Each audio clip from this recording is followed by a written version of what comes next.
Hello everyone, myself Ruchita from Sri Venkateshwara College of Engineering, studying systems history. Today I'm going to talk about the subject database management systems. The topic we're going to discuss today are entity and their types, entity sets, attributes, structural constraints, and weak entity types. Coming to entity and their types. Firstly, what is entity? Entity is a thing or object in the real world.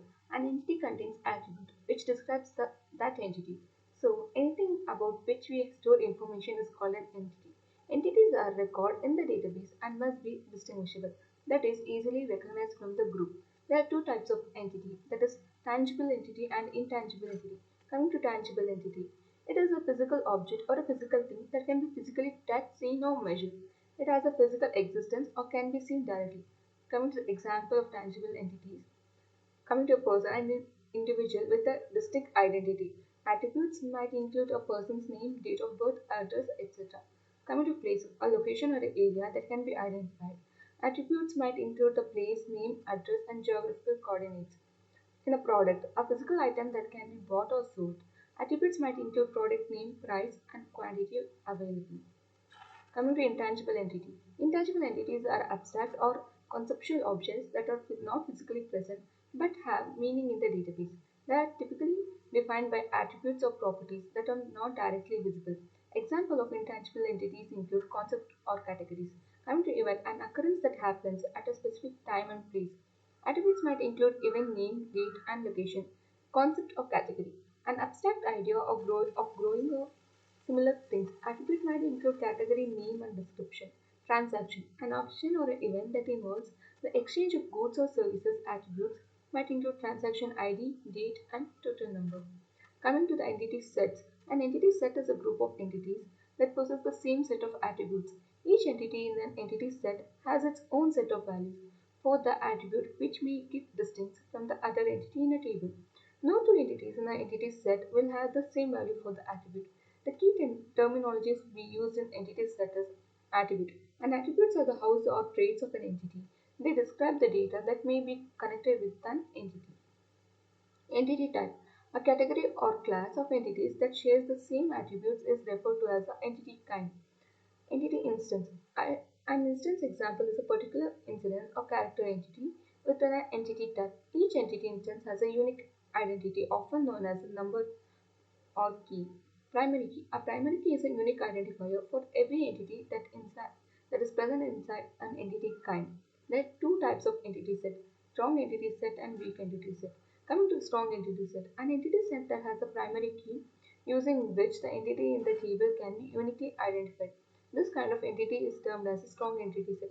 Strong entity set is also known as a regular entity set. In the ER diagram of the car, we have like difference of register number, name, model, and color. But we use register number as a primary key because it is unique for every car. So that is a strong entity here. Coming to weak entity set. A weak entity set doesn't have any primary key which can be identified in each entity in a distinctly. But for discriminating the entities in the set, the weak entity set is independent on a particularly strong entity set. A weak entity is also said to be a existent dependent as for the existence of its entity. It has to be dependent on identifying entity that is particularly strong entity set. The relation between a weak entity set and a strong entity set is said to be identifying relation. In the CR diagram for laptop, we have name, color, RAM, and ROM. Those are all common for a laptop, and we don't doesn't have any unique here. So it can be we can see here the weak entity set. Coming to the attributes, an attribute is a property or character of an entity. An entity may contain any number of attributes. The types of coming to the types of attributes. Firstly, the simple attribute. It is atomic and cannot be divided into any smaller parts. For example, in students, the student ID or name can be considered as a simple entity. Coming to the composite attribute, it comprises multiple simple attributes. It is comprised of many simple attributes. For example, in address, it may contain subparts like street, city, and state. Coming to derived attribute, it is an attribute where it can be derived or calculated from another entity in the database rather than being stored explicitly. For example, in an employee entity, age may be derived from a date of birth. Coming to the key attribute, a key attribute uniquely defines an entity within an entity set. For example, in products, entity product ID serves as a key attribute because every product ID will be different. multi-valued attribute. It can hold multiple values for a single attribute. For example, in a person entity, the phone number attribute may have multiple values for home, work, or mobile. Coming to the null attribute, it represents an attribute with no values or unknown values. For example, in a customer entity, middle name is not present for every customer, or it may be unknown for some customer also. Coming to the stored attribute, it is one which is physically stored in the database. In an employee entity, attribute like employee ID, salary are the stored attribute. Complex attribute, it is composed of multiple other attributes. Coming to for a bill, entity has a complex attribute, line items which contain product ID, quantity, and price. Coming to the weak entity types. In a relational database, a weak entity is an entity that doesn't have any primary key attribute of its own and it is dependent on another entity called the owner or the parent entity. Weak entities are identified by the combination of the attributes and the primary key attributes of the owning entity. There are two types of weak entities, total participation and partial participation. In total participation, a total participation weak entity is one that is existence dependent on the owning entity. This means that every instance of the weak entity must be related to a specific instance of the owning entity. Total participation is often denoted by a double diamond, entity relationship diagram. For example, consider a database for a university. The entity codes may be the owner entity and the classroom could be the total participation weak entity. Each classroom is uniquely identified by the combination of the codes it belongs to and its room number. Without a code, a classroom cannot exist. Partial participation weak entity. It is the one that can exist without being related to the owning entity. It doesn't require a relationship with the owner entity for its existence. Partial participation is often denoted by a single diamond in an entity relationship diagram. Example, counting with the university database.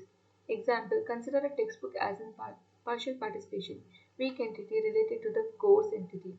Each textbook is identified by its own number, but it is associated with the course only if it is prescribed for that course.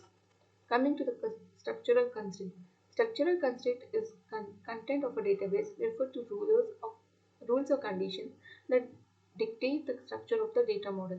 These constraints helps ensure the integrity, consistency, and correctness of the database by defining limitation on how data can be stored and related. There are several structural constraints including primary key, foreign key, unique constraint, check constraint, and a default constraint.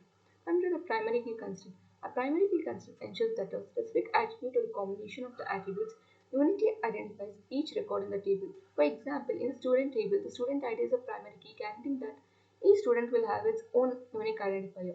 Coming to the foreign key constraint, it establishes a link between two tables by ensuring that the value in the one table is referring to the column match the value in the another table's primary key. For example, in an employee table, department ID is a foreign key referring to the department ID in the department table too. Unique constants. A unique constant ensures that all the values in a particular column or a combination of the columns are unique within a table. For example, in an email list table, the email column has a unique constant ensuring that each email address is unique. Check constant. Check constant enforces a condition that must be true for each record in the table.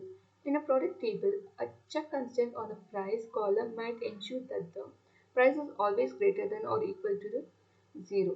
Default constant. A default constant specifies the default value for a column when no explicit value is provided during the insert operation. In the customer table, the name column might have a default constant to provide a default name if none is provided. So this is all about the ER entities, sets, attributes. Thank you.